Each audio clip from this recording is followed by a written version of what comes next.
Good morning dear students. Good morning. Okay. நம்ம ஏற்கனவே என்ன பார்த்துட்டோம்? குழந்தை உரிமை மற்றும் பாதுகாப்பு தான் பார்த்துட்டோம். அதுல யூனிட் 5 பார்த்தோம். யூனிட் 5 ஏற்கனவே நம்ம ரிவிஷன் கொடுத்தாச்சு. இப்போ அந்த ஹெட்டிங் என்ன? பாதிக்கப்பட்ட குழந்தைகளில் உள்ள குழந்தைகளை அடையாளம் பண்ணுறது. சூழ்நிலை என்ன சூழ்நிலை இருக்காங்க அந்த குழந்தைகளை வந்து நம்ம எப்படி அடையாளம் பார்க்கறது அப்படின்னு பார்த்தத ஃபர்ஸ்ட் ஹெட்டிங் என்ன பார்த்தோம்?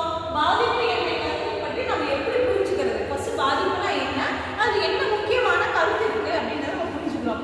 நெக்ஸ்ட் பாத்தீங்க அப்படின்னா குழந்தைகள் மீது மேற்கொள்ளப்படும் தீங்கிழைத்தலும் புறக்கணித்தலும். இப்ப குழந்தைகளால நிறைய தீங்கிழைத்தல் நம்ம பார்த்துட்டு இருக்கோம். ஏற்கனவே நம்ம என்ன வாட்ஸ்அப்ல பார்க்கலாம். சின்ன குழந்தைகளுக்கு இது பரிதாபமான ஒரு சூழ்நிலை ஏற்படுது. அதுவும் தீங்கிழைத்தல் சொல்லுவோம். அடுத்தது வறுமையில் வீடற்ற நிலை. வறுமைனா என்னது? சாப்பாட்டுக்கே ரொம்ப கஷ்டப்படுறது, படிக்க முடியாம தவிக்கிறது, இதெல்லாமே வறுமை தான் இல்லையா? அப்ப அந்த சூழ்நிலையில் குழந்தைகள் யாரும் இருக்காங்க அதோட நிலை என்ன நம்ம தெரிஞ்சுக்கணும். அடுத்தது பார்த்தீங்கன்னா அகதிகளும் இடம்பெயர்ந்த குழந்தைகள். அகதிகள் இப்போ அப்பா அம்மா இல்லைனாலே அகதிகள் தான். இல்லைன்னா ஒரு நாட்டுல இருந்து மற்றொரு நாட்டுக்கு அந்த நாட்டுல வாழ முடியல, பூகம்பம் வந்துருச்சு, பிரச்சனைகள் வந்துச்சுன்னா அங்கிருந்து மற்ற நாட்டுக்கு யாருமே இல்லாம ஒரு அனாதைகளா போறதுதான். அடுத்தது பார்த்தீங்கன்னா மாற்றுத்திறனுடைய குழந்தைகள். மாற்றுத்திறனுடைய குழந்தைகள் நமக்கு தெரியும் இல்லையா? இப்போ ஊனமான குழந்தைகளை தான் நம்ம சொல்றோம். அப்போ ஏற்கனவே நல்லா இருக்கிறவங்களுக்கே பிரச்சனைகள் வரும்னா இந்த மாதிரி குழந்தைகளுக்கு அதிகப்படியான பிரச்சனைகள் வரும். அடுத்தது குழந்தை தொழிலாளர்கள் சுரண்டல். குழந்தை தொழிலாளர்னா என்ன பண்றது? நல்ல குழந்தைகளை போய் கடத்திட்டு போய் அந்த குழந்தைகளை பிச்சை எடுக்க வைக்கிறது, அவங்கள வேலை செஞ்சு வச்சு இவங்க வருமானத்தை சம்பாதிக்கிறது. இதுதான் நம்ம இந்த பாதிக்கப்பட்ட இருக்கிற குழந்தைகளை நம்ம எப்படி அடையாளம் தெரிஞ்சுக்கிறது அப்படின்னு நம்ம பார்க்கணும். சரியா? இப்ப பாதிப்பு என்ற கருத்தை பற்றி புரிந்து கொள்ள வேண்டும் அப்படின்னா என்னடா அர்த்தம் பாருங்க. தீங்கிழைத்தல், புறக்கணிப்பு, வீடற்ற நிலை, வறுமை, போதைப் பொருட்கள் இதெல்லாம் பயன்படுத்துறதுனால குழந்தைகள் வந்து பாதிப்புக்கு ஏற்படுத்துறாங்க. இப்ப குழந்தைகள் மீது மேற்கொள்ளப்படும் தீங்கிழைத்தல் புறக்கணிக்கும். இதை வந்து அபி சொல்லுங்க. குழந்தைகள் வந்துட்டு உடல் ரீதியாகவும் பாலியல் ரீதியாகவும் அவங்கள வந்து துன்புறுத்துறது, புறக்கணிக்கிறது, உடலில் ஏற்படக்கூடிய காயங்கள் இதெல்லாம்னால குழந்தைகள் வந்து பாதிப்பு ஏற்படும். Very good. ஓகேடா. நெக்ஸ்ட் தேர்ட் வறுமையில் வீடற்ற நிலை அப்படின்னா என்ன? சரண்யா சொல்லுங்க. அதாவது வறுமையில் வாழும் அந்த குழந்தைகள் வீடு இல்லாமல், அது மட்டும் இல்லாமல் கல்வி, மருத்துவ செலவு எதுக்குமே இல்லாமல் கஷ்டப்பட்டு வறுமை நிலையை அடைஞ்சிருக்கிற குழந்தைகள் தான் அது இந்த இதுக்கு பாதிப்பு சூழ்நிலைக்கு ஆளாகிறாங்க. அவங்க வந்து பெற்றோர்கள் இருந்தாலும் வறுமைக்கு வந்து ஆட்படுற குழந்தைகள் இருக்காங்க. இப்போ இந்த ரோட்டோரங்கள் எல்லாம் நிறைய குழந்தைகள் வந்து வறுமையால் வந்து கல்வி போக முடியாமல், இந்த காலில் ஒரு புண்ணு வந்தால் கூட மருத்துவ இது பார்க்காம வறுமை நிலையில் அடைஞ்சிருக்காங்க.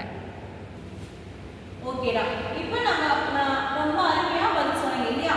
இப்போ நம்ம புரிஞ்சுக்கலாம் இப்போ இருக்கிற காலகட்டத்தில் குழந்தைகள் வந்து எவ்வளோ பாதிப்புக்குள்ளாயிருக்காங்க. அடுத்தது என்ன பார்த்தீங்கன்னா அகதிகளும் இடம்பெயர்ந்த குழந்தைகள். இப்போ அகதிகள்னால யார் இல்லாமல் நம்ம அகதிகள்னு சொல்றோம்? இப்போ வந்து அப்பா அம்மா இல்லாதவங்க அகதிகள்னு சொல்றோம் இல்லையா? அப்புறம் ஒரு நாட்டில் இப்போ வெள்ளப்பெருக்கு, இல்லைன்னா ஒரு பூகம்பம் வந்துருச்சு, இல்லைன்னா ஒரு தீ பிரச்சனை வந்துருச்சு, அந்த விபத்துக்குள்ளாயிட்டாங்க அப்படின்னா அந்த மக்கள் வந்து சொந்த நாட்டையும் ஊரையும் விட்டுட்டு என்ன பண்றாங்க? அடுத்த நாட்டுக்கு குடிபெயர்ந்து போகிறது தான் நம்ம இடம்பெயர்ந்து சொல்றோம். அந்த குழந்தைகளுக்கு என்ன இருக்காது?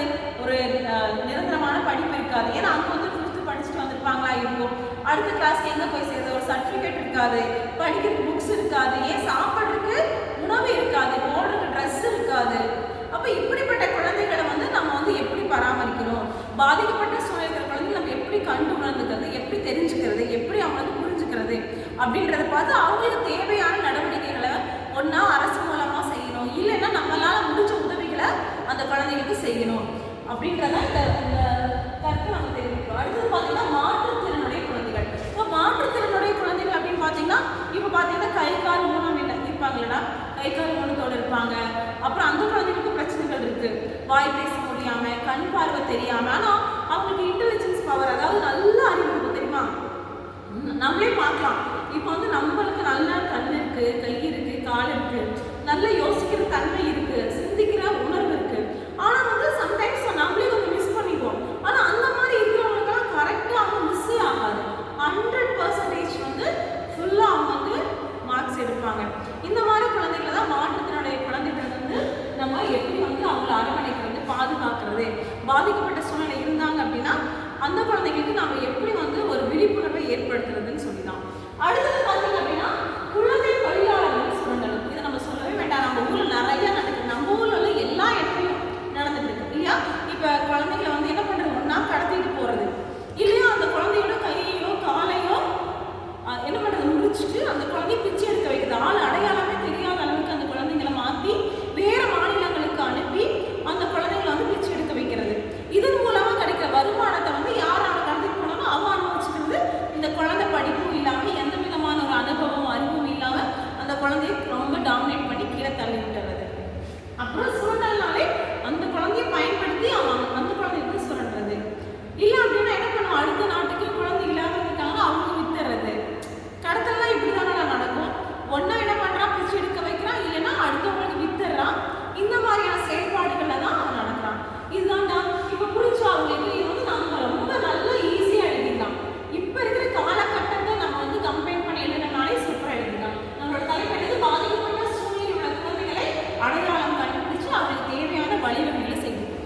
ஓகேவாடா?